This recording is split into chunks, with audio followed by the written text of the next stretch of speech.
In terms of the seminar today, I'm super excited. We're doing this as a joint talk between ourselves here at Sandler, myself, Chad Banman. I'm the franchise owner here locally in Edmonton. We are a strategic partner with HubSpot, and in Edmonton, in the Edmonton region, Sahir is the owner of Flawless Inbound. So Sahir, if you want to give a shout out.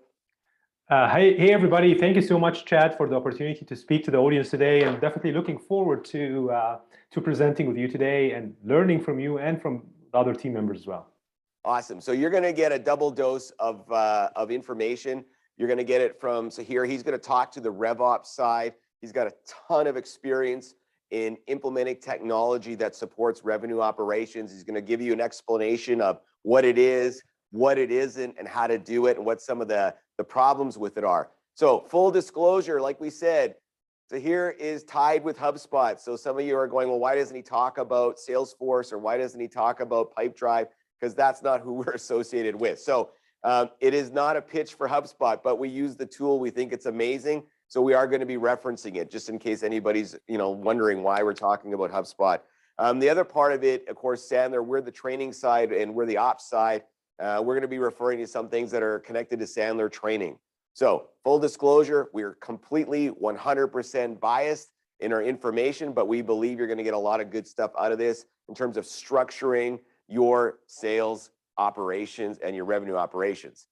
So when we talk about some of the problems, right, because people, when they're developing the revenue operations or sales operations, there's a couple of problems that they're typically dealing with. So everything we're trying to do here is to gain efficiency. So one of the big issues out there is, how do you lower the cost of new client acquisition? A lot of companies don't have numbers around that. They don't know, what does it cost us to bring in a new client? Now, they might know what it costs to market, right? They might know their cost per lead, right? And they might say, well, it's it's $200 per lead. But a lead, a marketing generated lead, does not equal a new client. So there's more cost to it than just getting some inbound leads. So you got to know what your real costs are. Typically, it's a lot more than people expect. And if you're going to drive efficiencies, you got to be able to lower that cost, right? It's really, really important. The second one, how do you lower the churn rate? So you got to know how many new clients are coming in and how many are leaving. Like, do you have an actual hole in the bucket? We work with, on our side of the equation, we work with a lot of companies that say, Chad, we want to grow, we want to get new accounts, we want to be bigger, we want to be better. But they're leaking out current customers out the back end like crazy because their customer service, they don't have any interaction with their people. They're not solving problems really well for current customers. They're not paying attention to their current customers. It's a problem, right? So, lowering that churn rate, you gotta plug the hole and then add new. Lastly, protect the margin. Protect the margin. Some of you probably are out there going, yeah, man, we are being commoditized. Unbelievable. You might be thinking of a specific competitor in your market who is sewering the pricing right now. I hear a lot of this issue in construction, right? People go out and bid on projects and they bid on them at a loss. So are you being commoditized? How do you continue to add value throughout your customer service? How do you add value through your sales process? Like, is everybody knowing how to do that so your customer is willing to pay a little more so your margins don't disappear? Those are the three most common problems people typically are trying to solve when they're thinking about revenue operations and sales operations. So I want to turn this over to Sahir because he's going to talk about what is RevOps, what does it really mean, what are the pieces you need, how does it work? Awesome. Thank you so much, Chad, and really looking forward to the conversation today. As Chad said, we as Flawless Inbound, me and my team, we have been implementing a lot of CRMs. Like in my career, I've been implementing CRMs for almost maybe 20, 25 years. And I've been also leading sales reps while I was doing that. But over the last 7 to 8 years, we are a HubSpot partner. So I just want to, again, disclosure, as Chad said. Having said that, what we're going to share with you today is best practices on how you build the RevOps team, regardless of your CRM platform, In my examples, I might mention HubSpot multiple times. This is just mainly due to that we have been focused on HubSpot over the last 7 years. But Chad, let's be honest, like I think you mentioned a couple of key pain points that we are seeing a lot of clients are facing right now. And just to take this conversation maybe to a higher level, I think one of the key things as a sales leader, when you're building your either sales team or RevOps team, there's two things you need to focus on. You need to spin this flywheel, the growth engine for your organization. You need to spin it hard. And as Chad said, customer is always at the center of anything you do. Unfortunately, we know that there's nothing new here, but we need to maybe as leaders try to figure out what kind of new process or systems we can apply to add force to this flywheel and hopefully remove friction. And so here I want to say right. that reduced friction is as important as anything, not just the adding force. You got to make it easy. With you 100%. Actually, sometimes even you don't need to add force, just focusing on reducing friction, your revenue will go up just by removing friction. So if I'm looking at this model here, now sales ops start growing into more RevOps, which means as a sales leader, your role now, there need to be a dotted line or a solid line reporting to marketing coming to you, actually even sometimes to customer success or services. So Chad, you hit the nail on the head when you said, but sometimes maybe we're losing clients, right? So that's back to friction. So I want to make sure whatever platform, whatever system I'm choosing, I can have visibility as a leader into what's happening on the deals I closed.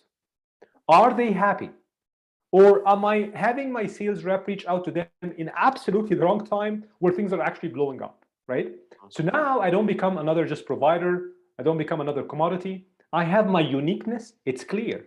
And sometimes the uniqueness is not just in the product or the service or the technology you sell.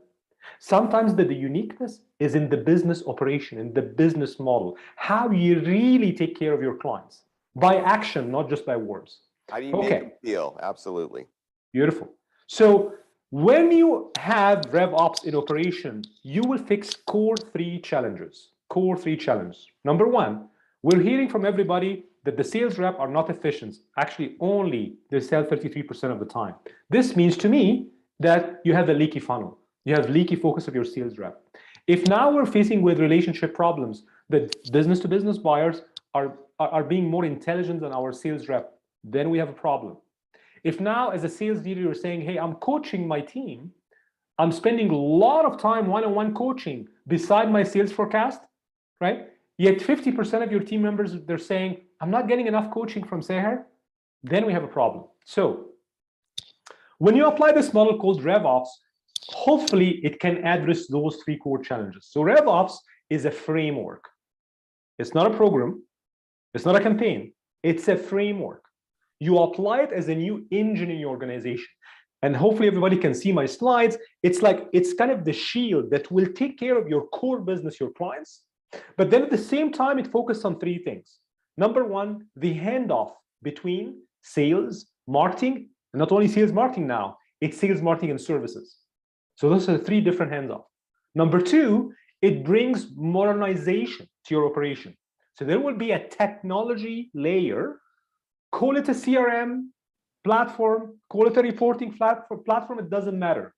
But there needs to be a technology layer to apply RevOps correctly. Some of us right now might be using Excel sheets. That's okay. But just think about how can you do data mining and how can you report on the performance of your sales rep just with the Excel sheet? I don't think you can.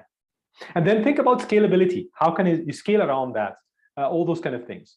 So when you apply RevOps properly, we now see that now you can truly, as a sales leader, enable your sales team to spend more time on telling the story, sitting in the same seat beside their clients and trying to fix the problem. They're not selling to the client, they're solving for the client. That's called enablement, by the way.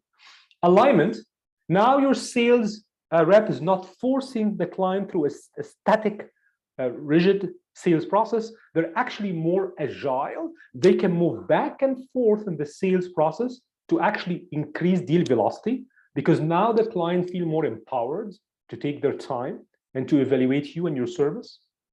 Transform, this means now as a sales leader, you're actually building a healthy culture with your sales division. Doesn't matter if you have 2 sales reps or if you have 200 sales reps spread in Canada and the US. And we did implementation for clients that have 2 or 3 sales reps or 200, 500 sales reps with different regions. But transformation was one of the critical things that we heard loud and clear from clients. So what does transforming mean? Means that now you're not just running sales forecast. You actually have data that you can know that maybe Seher is struggling with outbound calls. Jean is maybe challenged with asking the right question to the buyer, the 3 why multiple times. Let's say Max is having problem to close a deal or to add urgency and truly ask for next step. Now, if you have a proper platform that can see the 3 divisions, sales, marketing, and service, now when you're going back to coach Seher, you should coach him different than John, you should coach him different than Max, because now you can adjust your coaching style, your one-on-one, that, by the way, Chad speaks about all the time in his sessions. You can now adjust your coaching style to add value so that then your sales rep, you're doing better, which means you're getting the right ROI on them, which means you're hitting your number, which means you have better margins. Now you can go against competition. Okay. So I'll go next to what are the mistakes that we have seen companies do when they apply or implement RevOps, or even just implement technology in general. You will see in my slides, just when I say Salesforce here, I don't mean the Salesforce technology platform. I'm just meaning a CRM in general. Just make sure I'm clear on that. So this is something we have seen. Maybe you're struggling with your internal user adoption. I have 20 sales reps. I decided on modernizing my sales team and my sales process. I bought this new software. It's awesome. I can see all the bells and whistles, but you know what? Everybody hates it. It's complicated. I'm trying to convince them that they have to put their contacts in the pipeline, but it's not working. They hate it. Problem number 1. Problem number 2. You know, I feel that the CRM is just kind of another tool. We're just plugging in numbers in and out. The sales rep, like, it's more of another thing they have to do, and it's taking them out of what they do best, which is connecting with the client, telling the story, evaluating, asking the right questions, moving the deal back and forth till the client can actually move back with them. The third thing is, I have years and years of data in my system. We have been in operation for 25, 30 years. When we implemented this new tool, I don't see this data. I can't do data mining. I can't learn from past mistakes or past success. And I can't apply it to build what's coming in the future or to adjust and optimize my sales playbook. So I'll give you a scenario. Let's say a client, they have a CRM, doesn't matter the vendor. And now they said, okay, now I get it. I need to get more data. I need to plug in marketing to this platform. I need to do a lot of things. Traditionally, if you have a CRM, which is a great CRM tool, you want to plug in a quoting tool to it. The quoting tool was not included in the CRM. That's a problem. Then you want marketing on top of that. So maybe you get another platform. I'm sure you guys are familiar with, other marketing platforms. Oh, and you want to do email marketing as well. So you get another tool to plug to the CRM. And then maybe you want advanced marketing tools versus just email marketing because you want to write blogs, you want to connect it to your website. And then you want to make sure that your sales team using your Outlook client or your Gmail account, they can send emails and connect it to the CRM. And then you need an outbound sales script tool to be able to do that. So you find yourself at the end of the day, do something called a digital duct taping, not a digital transformation. They're all amazing softwares, but you're just duct taping them together. And then we find ourselves at the end of the day that, hey, we're not a technology shop. We are a sales division and we need to fix that. The problem with this scenario is as soon as you do all of that, then you go and ask your team, say, guys, I need reporting on all of those KPIs. Of course, it would be impossible. You cannot report on all those KPIs and really use the power of data to forecast where you're going to be 2 or 3 months from now, especially that you have a duct tape digital platform. So that's kind of Problem number one. Problem number two, maybe you're also not clear on what kind of reporting you need out of the system. Are you asking for deal velocity? Are you asking for reporting on sales forecast? Do you have somebody who's doing a roll-up or rollover of numbers to you? Can you, with a click of a mouse, measure the pipeline health for your sales forecast? Do you have actually deal scores to understand how big or how small is the deal and are the sales team moving it forward? Do you have a definition between your marketing and your sales team of what is marketing qualified lead? If you guys can see that, MQL. So what's marketing qualified lead? What is sales qualified lead and so on? Is there a proper documented handoff between marketing and sales? And can you or your marketing manager do that from the same system without exporting Excel sheets and importing Excel sheets? And maybe you and your leadership team wasting, I would say, maybe 2 days a month trying just to figure this thing out? Do you have a proper automation of workflows that can move deals forward so that your sales rep don't even need to waste their time to do basic data entry? That's not why you hired them. Usually an ROI on a sales rep usually should be 8x to 10x, depending on your industry. So whatever you're paying your sales rep, you should get an ROI of them 8 to 10x. Exactly back to what Chad was saying in the beginning of the session. Do you know the cost of losing a client? And also, do you know the cost of gaining a client?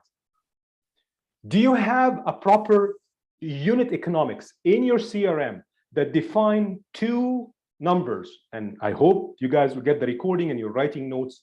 There's something called LTV, lifetime value of the client. And then there's something else called CAC, cost of customer acquisition. If you divide the LTV over cost or cost of acquisition, you at least, I need to see at least a 2.5 to a 3x, at least. If you're not, then you're bleeding. Back to exactly what Chad said in the beginning of the session, you have a leaky funnel, you're losing clients, or you're paying too much for a lead. So when you define those kind of terminology, are they programmed in your CRM? Can you report on them? Do you understand when the renewals are happening and is it automated in the CRM? Do you have the deal stage defined and so on? So I don't mean to go deeper in this slide because I know it's a loaded slide, but what I want to say in this slide is if you decide to go the new model of RevOps, which is, by the way, it's new. This is not an old model. This is a brand new model. It has been in operation almost for a year and a half, just for everybody to know. And a lot of organizations in US and Canada right now are actually migrating to this model of RevOps because it's the future. This is how you would scale your company. But my question to everybody on the call today is, does your current system and does your current teams, when you guys meet and when you operate, are you clear on those kind of reporting or not? So what do you need to implement RevOps? That's question number two. Like, okay, got it. So I get RevOps. It seems it's a new framework. I need to test it out. But what do I need to prepare for to implement a model like this? Again, as a reminder, RevOps is a framework. It's a kind of a strategy. It's not a tactic. It's not a campaign. So there are 7 things you need to prepare for to start moving to this RevOps direction comes 2022. First thing, please understand that there's a difference between complex versus complicated. It's a new system to you. So you need to prepare your leadership team and your organization of the why are we doing this? Why are we changing? Are we facing the challenges that Chad shared with us in the beginning of the call? And if so, do we have other solutions? If not, then maybe we need to embark on this new journey. But we need to be ready because it's not just by just plugging a better CRM. That's not RevOps. Actually, plugging a better CRM, it's a component of RevOps, but there's a bigger umbrella around that. The second thing is, please, as Chad said, map your complete acquisition strategy. What is a successful process means to you first? So exactly as I said, simple math, unit economics, LTV divided by CAC, cost of client acquisition. If that number is less than 2.5, there is something wrong. You need to take your leadership team and go back to the drawing board and calculate it properly. Oh, and by the way, one more hint. When we speak about cost of acquiring a new client, but actually there's two components, by the way, not one. The first component is the marketing cost, but then you need to add to it the cost of your sales team. Take the payroll of your sales rep, the total payroll, including the gross and the bonus and everything, and then add it to that cost. So your CAC is this revenue budget per lead plus the sales budget per sales rep. That's the CAC. And then the top line should be the LTV, the lifetime value of the client. What's my unit transaction? Can I cross-sell and upsell or not? So then your lifetime value, it might be a single transaction or it's a 5 years contract. And maybe if I'm doing good with my delivery, I can actually renew the contract. So then your next process building is, what is my percentage of renewal? And then you add that on the top number of your unit economics. So then when you divide your LTV by CAC, then you know exactly if you're building an engine that's growing or not. Next, please identify what we call crucial waypoints or strategy maps. What is truly my go-to-market strategy for 2022 and beyond? I get it. You have a marketing team, or maybe you hire a great agency, a great marketing agency. At the end of the day, you need to own the strategy map. You cannot alienate your marketing team and only focus on your sales team. Gone are those days. If you decide to go and build RevOps for your organization, sales and marketing need to be absolutely aligned together. Not only that, customer success team need to be aligned with you in that vision too. So we call this waypoints or strategy maps. Next, Chad speaks about this all the time. Did you guys codify your sales process and your sales playbook? And if you did, where is it?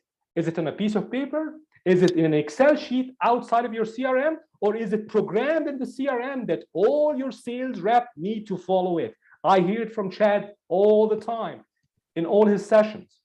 And I'm hoping since you guys are on the call today, you're applying the Sandler's sales framework, because by the way, we are using it as well. So, and we did apply the Sandler's framework for us and for others. If you're using the HubSpot platform or any other CRM, it doesn't matter. But again, do you have it? Is it clear? Is it simplified, especially for new hires? And is it programmed in your CRM? Then, if you've done all of that, great. Let me now go out and find the bells and whistles. What kind of CRM do I really need that can help me in applying the RevOps? So now this is the time when you say, should I buy the red pen or should I buy the blue pen?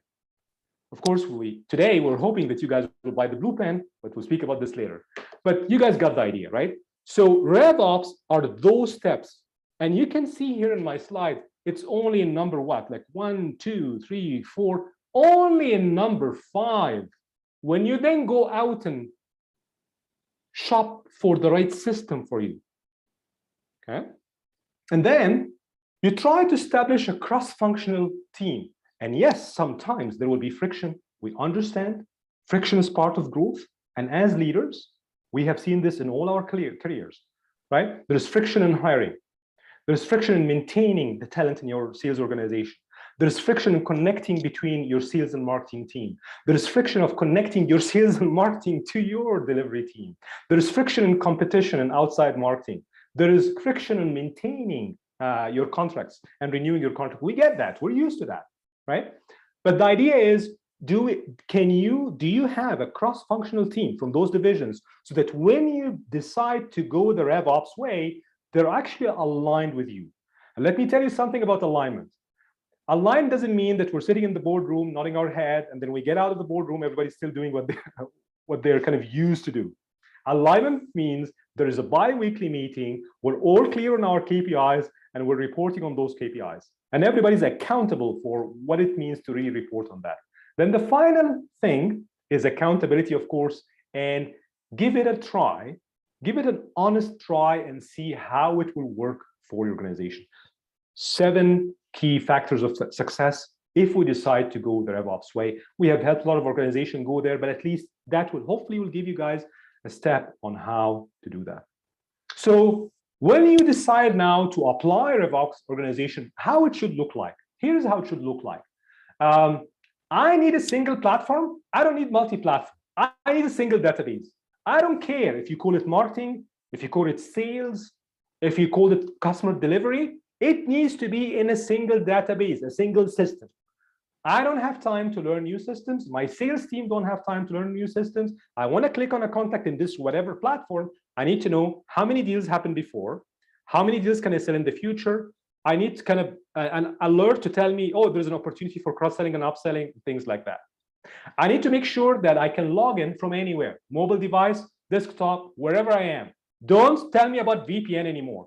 I will not open a VPN session for you to go, and oh, by the way, VPN is down. Like, what do you mean VPN is down? My sales rep is having $2 million of quota now. I don't understand what it means VPN is down. Again, I know I'm kidding, I know, but this is what I'm hearing from clients, right? So when you're building a CRM platform, it needs to be easy, accessible from everywhere, right? When you guys watch Netflix, you can watch Netflix from everywhere. So why your sales rep need to open a VPN to go to a CRM platform? I need to make sure it's easy to navigate. My sales rep, if I want to train them on a new system, don't give me like a 5 weeks training off site. This is crazy. I just need in 1 week, it's intuitive. They can use it without me even kind of spending time on. I want to make sure that the CRM that I'm using, it's working for us. Like this CRM, it's a tool to help us do things. It's not like we are working for the CRM to learn it, so then we can do our job. So at the end of the day, I need a powerful platform that can help me implement this model. So if that is done properly, then what's the impact usually on the organization? This is a very simple scenario of clients we work with. First thing to measure it is 100% user adoption. Like 100% user adoption, it's possible, assuming everything is done correctly. Clean data, migrating from legacy data you guys have to the new system. It's very important to have clean data so that then as a sales leader, you can actually do data mining. You can use this data to coach and train and forecast on. You can use this data to know when to hire more sales rep, or sometimes maybe unfortunately, when to exit some sales rep who are underperforming because you give them strike 1, strike 2. And I know Chad doesn't believe in strike 3, but let's say we'll do strike 1, strike 2, and strike 3. But at least there, you have data to do that from. You have daily, weekly dashboards and insight. And this daily and weekly dashboards, you are spending 0 seconds to create because they're automatically created for you and sent to you to your email. It's actually a URL. You can read this reports from your mobile device or cloud, you and your marketing manager and your customer success manager, and it helps you kind of grow acquisition. At the end of the day, you need a platform and a framework where the executive teams are all hands-on, marketing, sales, and operation, customer service. So that should be the impact of that. Chad, that was my definition of RevOps, and this is what we have maybe done with a lot of projects before. So back to you. For people who are looking at that RevOps slide going, oh my God, I could barely buy a CRM. This is overwhelming. The point is you got to start the process of planning. It's not about buying the technology. It's about getting the structures in place to go there. This is the future of sales. Sales is about efficiency. Revenue growth is about efficiency. And it's not just about going out and doing some magical thing that nobody knows what someone else is doing. Sales and revenue growth is not magic. It is a science. It is process driven. And if you're willing to use technology and structure to do it, you will outperform the market. And that's essentially what we want people to do. We want you to outperform the market. Now, the problem is if the only KPI you measure is revenue growth, which I see in a lot of companies, we're only measuring revenue growth. Well, that's really deceptive, because what happens if your revenue growth is up 20%, but your market share is dropping? So your revenue went up only because you had a big customer do a big one-off buy. So everybody thinks everyone's doing awesome. But in reality, you're losing market share because you've lost 4 other accounts that nobody was paying attention to. So you lost that, right? You lost that. Your margin's getting squeezed because now you only have 1 key account. And guess what? When they put the squeeze on you to do better, your fear of losing them goes way up and everybody goes, okay, I guess we've got to cut our pricing. right? So now you're losing margin. It's a problem. Oh, and all the sales team thinks everybody's rocking it out because we're above goal. We're above goal. So guess what happens to their behavior? Oh, well, we're doing good. I don't need to work that hard and get new clients in. That's hard work, so I won't. And guess what happens? The problem of today doesn't appear till 2 years from now when you're getting your lunch eaten by your competitor. So revenue operations, it's a new framework. There's lots of pieces to it to do it well. A CRM is not just a database to put in a note about who you had lunch with. The KPIs you track as a sales leader are critical. The dashboard is critical. You should be seeing problems before they happen, just like in an airplane. The airliner says you're going to hit the ground before you hit the ground. Okay, that's why you have the dashboard. You got to have it. And these are the tools. And I know Sahir is an expert in that area. And I know some of you might have more questions. I really love the data that you shared, Sahir. I want to go back to it around cost of client acquisition versus, right? You know, when you're doing that calculation, right? What does it cost us to get a new client, and what's the long-term value of the client? What was the number people should be paying attention to? Yeah, absolutely. LTV divided by CAC, lifetime value of the client divided by CAC. They need to be at least 2.5 or more. If you're less than 2.5, there is something wrong in your engine. There you go. 2.5 or more. Do the math. Go away from this session and do the math, because if you're not there, you might be in trouble. All right, I want to talk about sales operations. So we're gonna take control of our slide here. Slide deck, Naz, can you bring that up for me?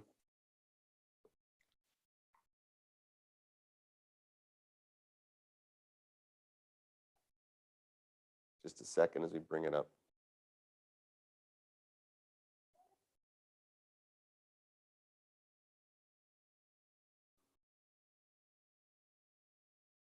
All right, on my clicker.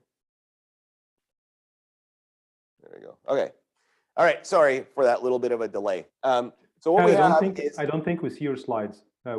We still see the Zoom share. So maybe it's the other desktop, just for FYI. There we go. How's that? Oh, much better. Thank you, sir. All right. So we got this thing called sales operations, and you'll notice there's 4 key areas that we're going to talk to. There's strategy, performance, operations, and technology. I know people don't give that a lot of thought, or they're just, you know, maybe just starting to think about technology. It should be one of your strategic pillars of sales operations. But I want to get into the strategy piece. Yes. All right. So we got strategy. So what is that core area?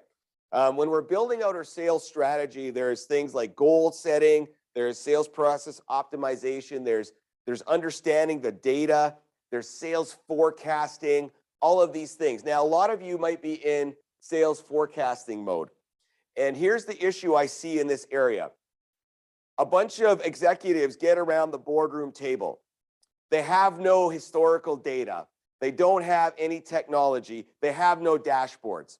So what do? They go and go, well, what did ABC customer buy from us last year? Oh, they bought $1 million. Okay, that's $1 million. What did XYZ company buy from us last year? Oh, they bought 500,000. You think they'll buy that again? Yeah, probably. Okay, that's another 500,000. And it's really just this random gut feel event. And then somebody walks in the room, usually the owner, and says, we should grow by 10% because we've always done it. And everybody goes, yeah, that's great. We should all grow by 10%. And then what happens? That's the forecast for the next year. There is no logic behind it. There is no meaning behind it. It's a random number based on some historical fact, maybe. The question that everyone should really be asking is, why 10%? Is that a good number? Is that a bad number? What's our competitors doing? What's the market doing? Right? There's no data. We don't know. So we just throw out 10% and think it sounds great. Now, obviously, when we were looking at data, there's events that happen that are black swan events that nobody can figure out. They're like, oh my God, nobody could predict it. Like COVID in 2020. For some of you, COVID was awesome. It actually did well for your business. For some of you, it was terrible. The point is we couldn't predict it. But in reality, if we have an actual system where we can look at data We need to be thinking about what data are we looking at. So here, I already mentioned a couple of ones. Lifetime value of a customer. What an important number.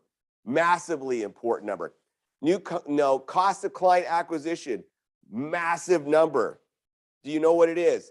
Do you know your deal velocity? How long does it take for a deal that starts at the start of your funnel to go to the end of your funnel? Do you know that? Like, so if you're starting to look at the top of the funnel now, and it takes you 5 months to put money in the bank, and you look and it's only like you got 2 deals there and you need 6, you're going to have a problem in 5 months. You need to act now. The crisis is now, not later, right? But when do we look at it? Oh my God, we look at it 5 months when it shows up on the books as low revenue. We go, what happened? Now we have another 5 months to catch up. So we got to look at the data. We got to look at average deal size. You know, average deal size tells us a lot of stuff because we have some of our sales team, they get a much higher average deal size. Why?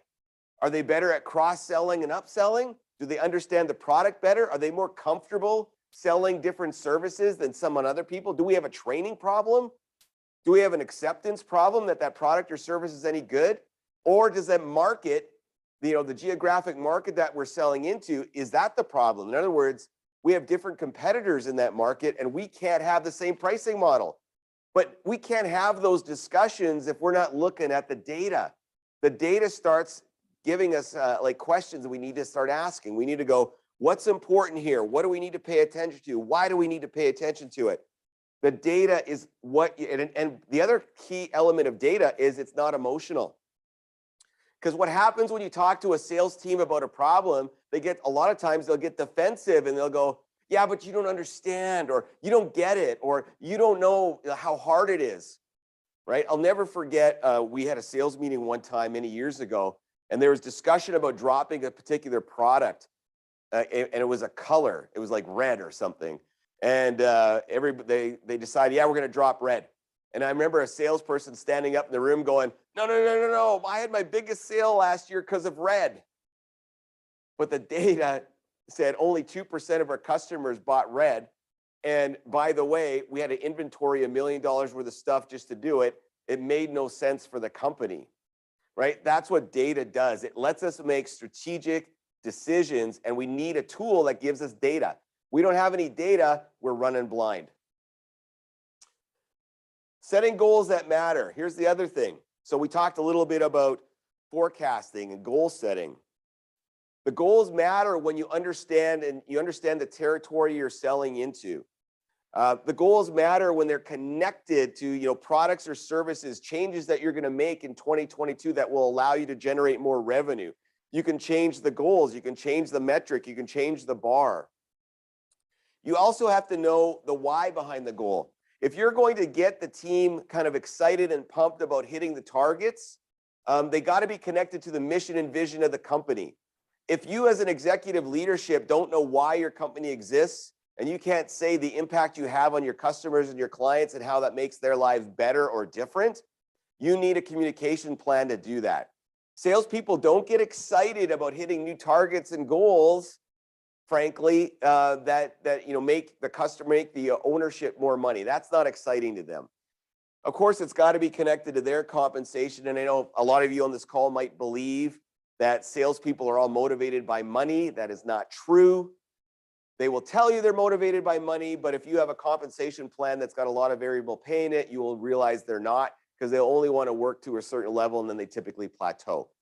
So connecting the goals and their beliefs to your company's goals and beliefs as part of your strategy is really important if you're going to hit new targets, new numbers. Your sales process, is it effective? Have you really looked at it and gone, why do we sell the way we sell? So if you sell into government, right, your process is going to have to look a lot different than if you sell, let's say, into the private sector.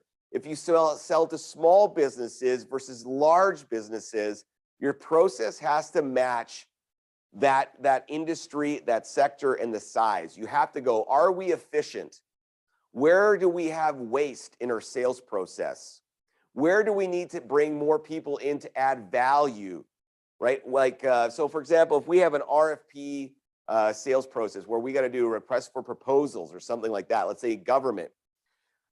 What are you doing at the front end before the RFP comes out to influence the RFP? Because once the RFP comes out, the government typically will not let you talk to them about the RFP and it's done. If you're selling to large businesses, typically there's at least 7 to 8 decision makers. How are you including those decision makers in your sales process? Or are you only talking to procurement? Big mistake. Because what does procurement do? They got beliefs and attitudes about what you're presenting to them, but they're presenting to their bosses. Now, what's your influence over that step? A lot of people believe they can't talk to anybody but procurement, but you have never really asked. Okay? Your process doesn't support it. If you have a different product or service and you're going to move to another one, what's the typical buying cycle in that other industry? If you're selling to oil and gas today and you want to add agriculture, you got to know how their processes differ. And then you got to map it out and ask, why do we do what we do? Does our sales process add value to our customer? Does our sales process gather strategic information? Does our sales process get decisions at every step and get commitment? If you're missing any of those things, your sales process is inefficient and you need to go back through it. Now, of course, building it into your technology, as Zahir said, is critical to get adoption. And we need to make sure that we're doing that. Of course, how you pay people influences their behavior. So when you look at your performance, how you pay people, what you reward, what you don't reward, this is critical in getting different kinds of behavior. So one of the key elements that we see is new client acquisition. That's why people come to us. They say, Chad, we got a problem. We do not acquire enough new customers quickly enough. It's hurting us. I say, great. Thank you. How are you paying your sales team? Well, a lot of times I see salespeople who are on what I call the annuity plan. So they made the sale 5 years ago. They still get the same commission every time that company buys, but that company, they just talk to your customer service, your client delivery team, or your inside sales team. Now, they don't even talk to the salesperson, but the salesperson is getting the same amount of money. So I've built up this huge annuity. Why would I work hard to get new customers? It's too painful. Referrals, huge opportunity for most of your sales teams. How many referrals are your salespeople getting? And if they get their own lead, so you're going to pay for a marketing generated lead typically, whether that's advertising on Facebook, on YouTube, trade shows, whatever you do, you're spending money to get your name up there to get an inbound lead. You, the company, are spending the money. Why do you give a salesperson the same amount of commission for a lead that you spent money to generate versus one they generate on their own? Because if they're generating on their own, that's not costing you anything. They're doing it. They're doing the behavior. They're bringing in these new leads. And if they're closing those leads, does your pay plan reflect that extra effort? So if you're struggling to get the right behaviors, you got to ask, are we paying the right way? Do we have too much commission? Do we have too little commission? What do we want a bonus? What don't we want a bonus? And those are all key questions that you need to ask.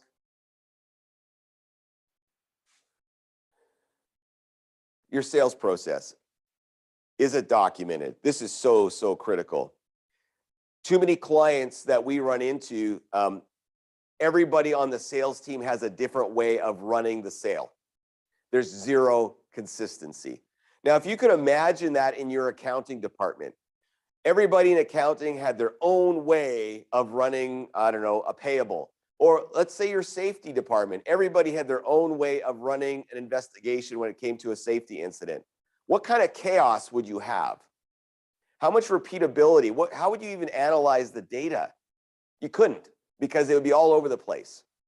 The problem with sales is we think it's magic, not a process. So what happens? We let salespeople kind of do it their way.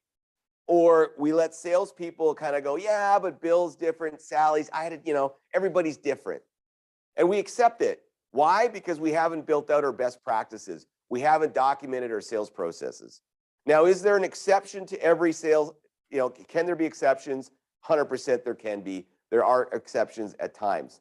But we know that the 80-20 rule, 80% of the time, if you have a well-documented sales process and I bring on a new salesperson, I should be able to get them up to speed quicker. In other words, their return, that 8 to 10 return on their salary. So if I'm paying them 100,000, I want them to at least bring me $1 million typically. I want $1 million back 10 times, right? Well, if it takes me a month and a half to get them generating that income, or it takes me 6 months, where's my win, right? I want to shorten that. If I have a really good documented sales process, guess what? I bring you on, I teach you the process, you execute the process. You're not creative. The problem we believe with salespeople is we want sales entrepreneurs. So in other words, what does an entrepreneur do? They break all the rules and do whatever they want. Now that works at the start of something, but it's not scalable, and not everybody is meant to be one. In fact, I would say the majority of your sales team can never do that. And if you say, step one is this, these are the questions you should ask. This is the goal for the first meeting. These are the 5 pieces of information you need to gather. This is what you want the person to commit to, and this is the outcome and next step. If you've got that in your CRM tool, or you've got it documented where people can follow along and just execute, you're going to gain efficiencies. This is probably, in my opinion, the #1 thing Alberta-based sales company, Alberta-based businesses are lacking. No set sales process. It's a disaster, and it's because we had $100 $100 a barrel oil, and you didn't need to be good at it. All you needed to do was deliver. That, if we're going to be future, if we're going to be growth-minded, it's not good enough. Operationally, are you deficient? So what does that mean? Well, a lot of us, when we think about product training or knowledge bases, we do that okay. We have those training events. We maybe have vendors who give that to us. That can work. The contracts and service level agreements, all that stuff, we might have that laid out as well, right? We're decent at that. The one that I see right here is hiring and onboarding top talent. Major problem today. Why?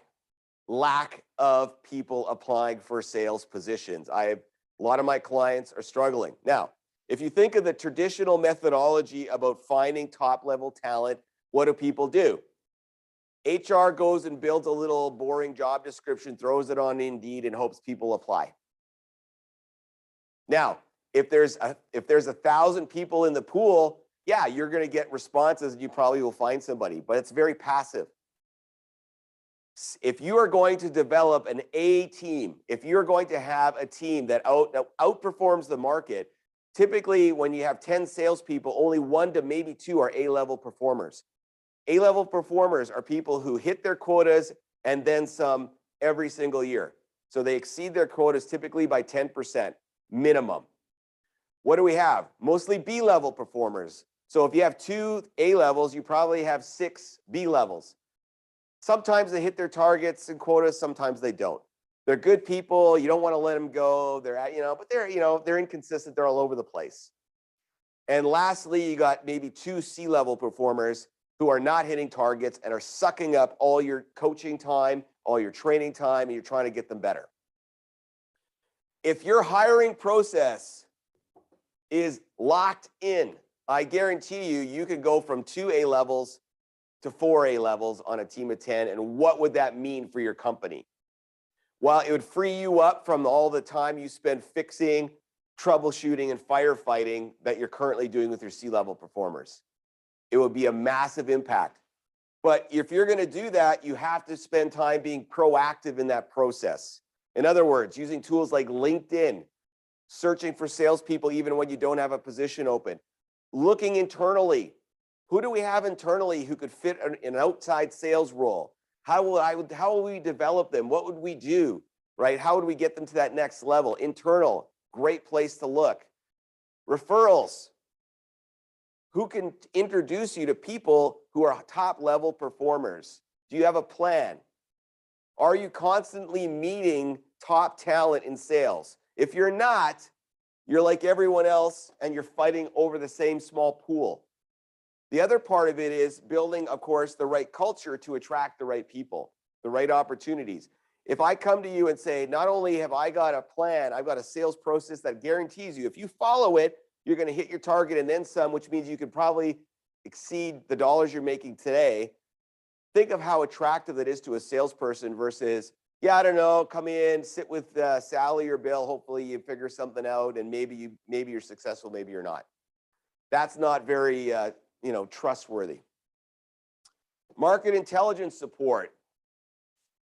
Are you giving, do people know what's happening in the market? Where are you giving them data and information? Who's moving into the market? What products and services are coming into the market?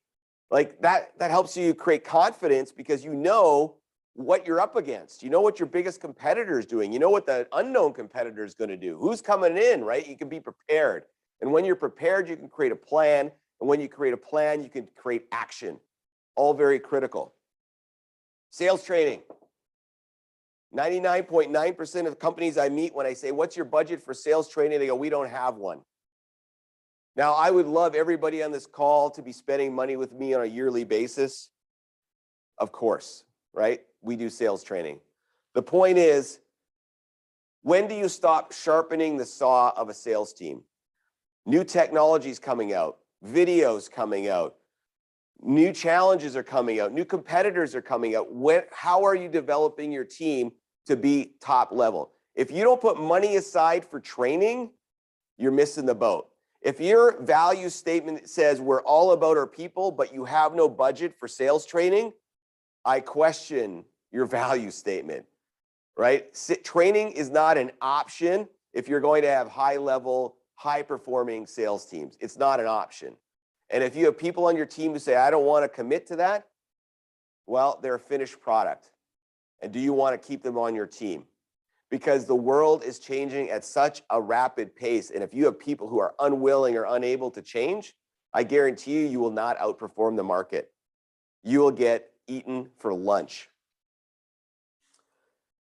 Technology. I know Sahir, that's his sweet spot. The tech stack. I borrowed that from him. I love it. The tech stack that supports revenue operations, revenue generation. Critical. Technology automates things. Technology creates workflows that salespeople don't have to remember. Oh, am I supposed to call that person back? No, the problem your salespeople have is they got too much to do and not enough time to do it. That's the biggest problem you always hear from them. Oh, we should have some kind of time management course. No. You need technology to take the stuff that you used to do manually and automate it. It's why we create machinery. All of us use washing machines, right? We don't sit there in the backyard, manually cleaning our clothes. We don't do that. Why? Because there's a tool to do that. Why would we do that? That's insane.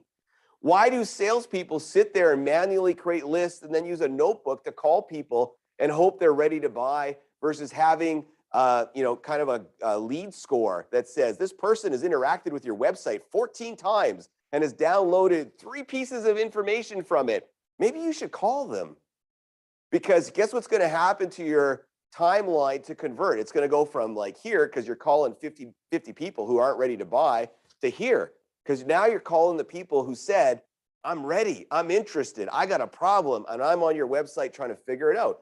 Because we know buyers today, guess where they go when they start the process? They go to the internet just like you. They go, geez, who's out there? Who can solve this problem? Oh, let me go on their website. Oh, let me download this information, right? And if your sales team is armed with that, that's efficiency.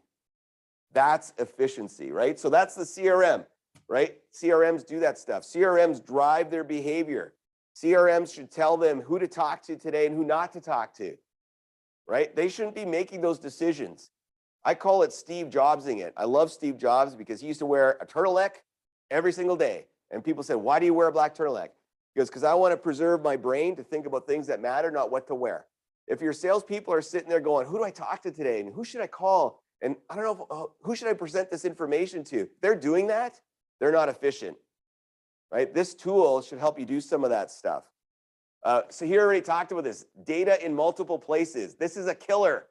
If you've got a quoting system, they put data in. If you've got a CRM, they put data in. If you've got an accounting system, they put data in. You have a problem. you have a major problem and you need to be identifying how do we get all that stuff in one place? Like Sahir said, one place where they enter data and look stuff up. If they're going in 15 places, you have a major technology sales problem that you need to start looking at. What do you call it? Duct taping it? Is that what you called it? Digital duct taping versus digital transformation. Exactly. There we go. You're doing digital duct taping is what you're doing right there. Technology. Can your team actually communicate on multiple platforms? I know they can use a phone because this is old school, but can they use LinkedIn? Can they use Twitter? You know, can they use video? Because you think about how much stuff's coming at people today. If you only have one way of trying to reach out to people and they don't have this skill set on how to use that technology, they're going to be in trouble. What are you measuring them on? Metrics, KPIs, leading indicators, lagging indicators. Do they have them? Is it in front of them? Is it on their dashboard? Do they have a dashboard? They should know if they're ahead, behind, leading the pack, you know, behind on the pack. They should know all that, and your tech can do that. And we already talked about task automation. Oh, that is such a time saver.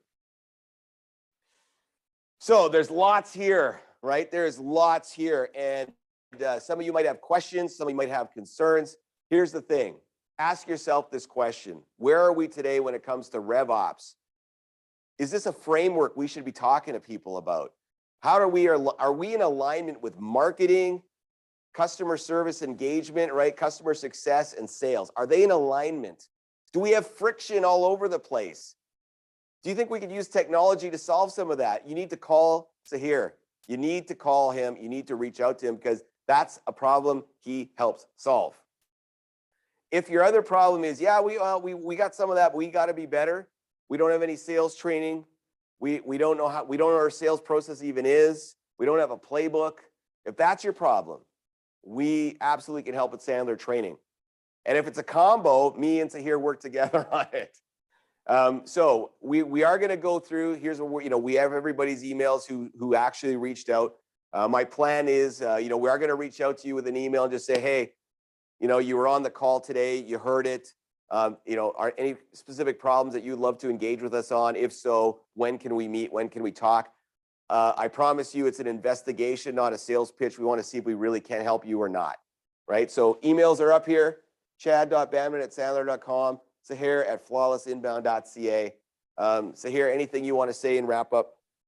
No, I just want to say, Chad, thank you so much, and thank you everyone for giving us the time today. I hope you've taken at least one or two like key tools or key ways to think, and we're here to help you, even to advise, as Chad said, just help you out. We're part of the same kind of province, and we really want to help. Thank you, Chad.